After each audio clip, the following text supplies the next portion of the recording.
Hello, hello, hello. It is me, Huparxes. After my last video, I received a private notification that I was speaking too quietly, so I'm going to talk louder this time. We will see if it's too loud and adjust as we go. I'm very bad with technology. Very, very bad. But today I'd like to talk about ideologies. This is a word I've seen used wildly in the last half-decade or so.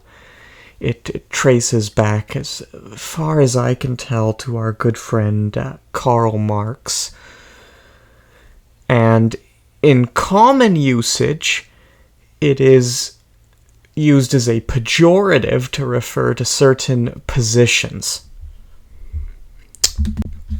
Now, I don't really want to go into what I think ideology is, partially because I'm not actually fond of it as a term. Study of idea, what does that even mean? That's the literal Greek.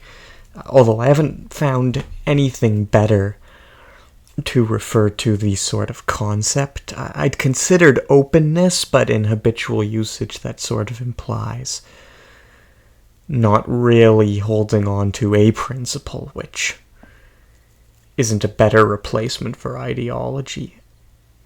At any rate, I'd like to push back on the notion that an ideology is defined by holding to a certain position, on the grounds that an ideology is not what you believe, but it's how you believe.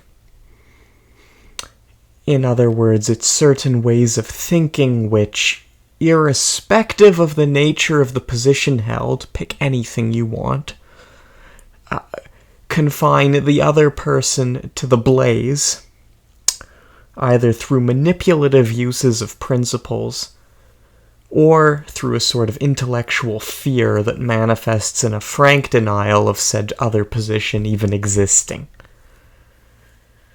Paradoxically, then, conflating ideology with specific positions is itself an ideological act, as it implies a lack of thought intrinsic to those positions, one which is missing from your position, irrespective of the reasons or inclinations which led those people to that position, or which may have led you to your own position. To illustrate what I'm saying, it may be helpful to turn back 2,000 years or so to our good friends, the ancient philosophers, and examine a Greek term, parrhesia.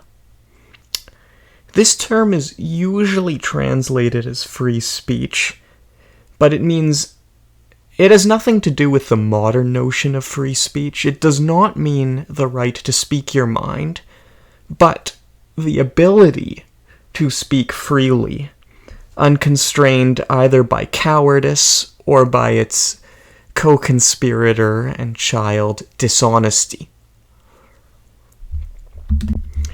Thus, free speech, or speech which is free of ideology, is not, as our good friend Michel Foucault asserts, to speak and put yourself at risk, but to speak and in doing so risk wounding yourself. I conclude on this topic with a thought from Rashi, that faith is not a belief absent doubt, but a belief within doubt. It is skepticism transformed into trust itself. And to connect this all to the idea of this channel, way back, about a month or so ago, when I spoke about the reason I was relaunching this channel, I said it was because I wanted to talk about a more whimsical epistemology. Well, that means an epistemology grounded in good thinking. No, not just good rational thinking, but good moral thinking. And one which does so, as I said, irrespective of the positions I'm either speaking of or speaking against. And to encourage you, even if you disagree with everything I happen to say, and that's more than fine, but to encourage you to do likewise. Have a wonderful day.